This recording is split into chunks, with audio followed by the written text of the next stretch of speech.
आपके पास एक बड़ी खबर इस बीच। प्रधानमंत्री नरेंद्र मोदी ने अमेरिकी राष्ट्रपति डोनाल्ड ट्रंप से बात की है। पीएम मोदी और ट्रंप की फोन पर बात हुई है, ये बड़ी खबर। ट्रंप के राष्ट्रपति बनने के बाद पहली बार बात हुई ट्रंप से बातचीत पर पीएम मोदी का पोस्ट, और पोस्ट में उन्होंने लिखा है, अपने प्रिय मित्र ट्रंप से बात करके खुशी हुई, दूसरे कार्यकाल के लिए उन्हें बधाई दी। हम विश्वसनीय साझेदारी के लिए प्रतिबद्ध हैं, वैश्विक शांति, समृद्धि और सुरक्षा के लिए साथ काम करेंगे। ये पोस्ट उन्होंने फोन पर बातचीत के बाद लिखा है।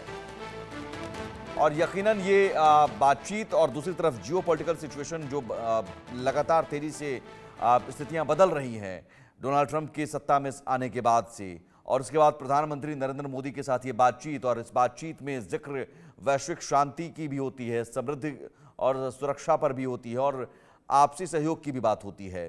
तो सबसे पहला सवाल मेजर जनरल राजन जी, इस बातचीत को कैसे देखते हैं? बदलते इस दौर में हम बांग्लादेश, पाकिस्तान और तमाम चीज़ों को, जियोपॉलिटिकल सिचुएशन को देखते हुए इस बातचीत को कैसे देख रहे हैं आप? तो जी ये बहुत ही इम्पोर्टेंट मैं मानता हूँ इस चीज़ को, क्योंकि एक कम्युनिकेशन स्टैब्लिश करना, जब एक एक इसको नया आपको प्रेसिडेंट आता है, वो भी यूनाइटेड स्टेट्स का, और वो इतनी जल्दी अगर भारत से बात करता है या प्राइम मिनिस्टर मोदी से, और आप उनके रिलेशंस भी जानते हैं, पहले से भी बहुत ही पुख्ता रिलेशंस है, अच्छी अंडरस्टैंडिंग है, अच्छी वाइब्स है दोनों के बीच में। और दूसरा, मैं एक चीज और यहाँ पे जिक्र करना चाहता हूँ, जो हमारे इसको एक्सटर्नल अफेयर्स मिनिस्टर जयशंकर अभी यूएस में गए थे, तो मार्को रूबियो के साथ मुलाकात हुई थी, जिसमें बांग्लादेश डिस्कस हुआ था। और जब मिनिस्टर जयशंकर ने अपनी प्रेस कॉन्फ्रेंस दी थी, उसमें स्पेसिफिकली कहा गया था that Bangladesh was on the agenda. तो जब अगर इस तरीके से बांग्लादेश एजेंडा पर है, तो ये इसका क्या मतलब है, आप इसका क्या मतलब निकालेंगे? तो it is very very simple to understand कि यूएस इंटरवेंशन, और जो भारत चाहता है कि यूएस की पॉलिसी बांग्लादेश की तरफ जो ऐसी इसको बने जिससे हमारे बॉर्डर्स के ऊपर हमको थ्रेट ना आए। और ये बहुत इंपॉर्टेंट है, क्योंकि आज हमारे पास पाकिस्तान है, हमारे पास चाइना है, हम एक नया फ्रंट अफोर्ड नहीं कर सकते, बिकॉज ऑलरेडी हमारी फौज जो है, नहीं, जो लेकिन जैसा कि सुमित ओवरस्टेट। जी कह रहे हैं कि ये चीजें अब हो गई हैं, नया फ्रंट खुल चुका है। मैं इसको नहीं मानता हूं अभी नया फ्रंट को खुल चुका है, बिकॉज अभी बहुत जल्दी इस जजमेंट पे आना I don't think is correct. We have to wait for some more time, because Bangladesh में इंस्टेबिलिटी है, ये सरकार ज्यादा देर तक टिकने वाली नहीं है। और आप इसको मान के चलिए कि अवामी लीग के कुछ एलिमेंट्स हैं, जैसे कि मैं आपको बताता हूं कि जनरल मोहम्मद हक, जो जी। एक थर्ड फैक्शन माना जा रहा है बांग्लादेश आर्मी में, वो प्रो अवामी लीग है। तो अभी भी हम अवामी लीग को हमको रूल आउट नहीं करना चाहिए। और जो प्रेसिडेंट ट्रंप का इंटरेस्ट है कि वहां पे चाइना का, पाकिस्तान का इन्फ्लुएंस वहां पे एक्सपैंड नहीं होना चाहिए, क्योंकि वो अमेरिका के इंटरेस्ट के अगेंस्ट है। आप जानते हैं सेंट मार्टिन आइलैंड पे अमेरिका की नजर है।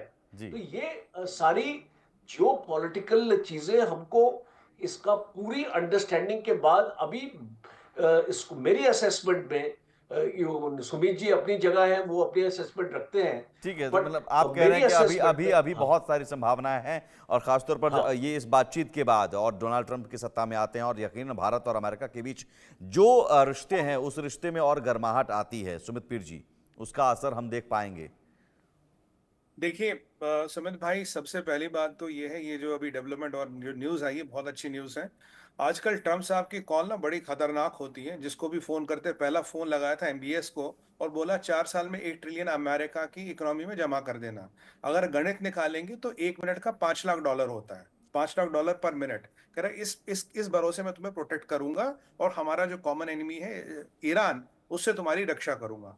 अगला कॉल उन्होंने लगाया था ग्रीन डच प्राइम मिनिस्टर को, वो बेचारी हिल गई थी, घबरा गई थी ग्रीनलैंड को लेके। फिर शी जिनपिंग को कॉल लगा, बोला टेरिफ, फेंटेनिल और इमिग्रेंट्स को लेकर तुझसे बात करनी है। एक कनाडा में 25% टेरिफ लगा चुके हैं, मैक्सिको पे 25% टेरिफ ठोक चुके हैं, और ये जो कोलंबिया था, कोलंबिया को बोला अपने लोग वापस लेते हो या टेरिफ लगाऊं तुम पे। ये जो आजकल ट्रम्प साहब भयंकर रूप में आ गए, हर कोई ट्रम्प के कॉल से घबरा रहा है, और कहीं मतलब कुछ लोग तो $1 ट्रिलियन जमा करने वाले हैं, सऊदी वाले। उस परिप्रेक्ष्य में मैं 3 चीजें आपको हाईलाइट करूंगा। पहली कॉल, पहला मीटिंग हुआ था मार्को रूबियो जी का डॉक्टर जयशंकर के साथ, पहला मीटिंग इंटरनेशनल। ही जी। Chose doctor Jaishankar. Doctor Jaishankar साहब को जो सीट दी गई थी पोडियम में, वो सबसे बेस्ट सीट थी। वो एक एलिवेशन ऑफ डिप्लोमेटिक प्रोटोकॉल था। जापान के विदेश मंत्री 3 रो पीछे बैठे थे। तीसरी बात हुई कि जब बात हुई, सबसे पहला उन्होंने जो बायलैटरल किया मार्को रूबियो ने, वो किसको किया? कॉड को लेके किया। उसकी फोटो उन्होंने ट्वीट कर दी। और इंडिया पे न टेरिफ की बात हुई है, न किसी चीज की बात हुई, और इंडिया ने खुद का जो हमारे इलीगल्स हो गए हम उनको बिल्कुल वापस लेंगे, बट एक बार हम जांच पड़ताल कर लें, हम उनको लेने को तैयार है। और जहां चाइना को चीट्स, लायर्स और थीव्स कहा मार्को रूबियो ने, कल वेंगी ने प्रतिक्रिया व्यक्त की है, भाई आपने ये अच्छा नहीं किया। जहां कल वेंगी को फोन करके मार्को रूबियो कहता कि तो हमारा ही इंटरेस्ट नहीं, जो हमारे एलाइज है एशिया में, उनका इंटरेस्ट भी हमारे लिए सर्वप्रिय ठीक है, है। और आप जरा संभल के रहिए। सुमित भाई, एक इंपॉर्टेंट चीज, जी, एक जल्दी होता से है सर। PTR status. हम्म। अगर वो रिवोक करता है अमेरिका, तो चाइना को 50% और टेरिफ लगेगा अमेरिकन मार्केट्स को अपना माल बेचने के लिए। जब वो बातें हो रही है, उसमें एक बहुत पॉजिटिव कॉल, जिसमें ना टेरिफ ना किसी और चीज की बात हो रही, बल्कि कॉपरेशन की हो रही है, एक बहुत पॉजिटिव चीज है। और याद कीजिए, जब ट्रंप का ऐसे इनॉग्रेशन में पॉजिटिव अगर चीज़ आप इसे देख रहे हैं, तो हम बांग्लादेश या पाकिस्तान को लेकर जो हमारे डिस्टरबेंस एरिया है, हम उसे लेकर भी पॉजिटिव देख सकते हैं। और उसके शुरुआत हो चुकी है कि यूएस एड बंद कर देना एक संकेत है कि साहब, अगर भारत को डिस्टर्ब करने वाले एलिमेंट को अब अमेरिका सपोर्ट नहीं करने वाला। ये अलग बात है कि अमेरिका की डीप स्टेट की भूमिका रहती है कई बार, लेकिन मौजूदा सरकार ये कह रही है कि ठीक है, हमें अपने बिजनेस से मतलब है, बिजनेस करना है। भारत के साथ अगर बिजनेस करना है तो भारत की थोड़ी बहुत बात माननी पड़ेगी, और ये दिख रहा है। ठीक है, मैं यही खत्म करना पड़ेगा सर, सॉरी। बहुत शुक्रिया सुमित पीर जी, और बहुत शुक्रिया मेजर जनरल राजन कोचर जी, इस चर्चा में हमसे जुड़ने के लिए। एक छोटा सा ब्रेक लेंगे, ब्रेक के उस पार भी खबरें लगातार जारी हैं।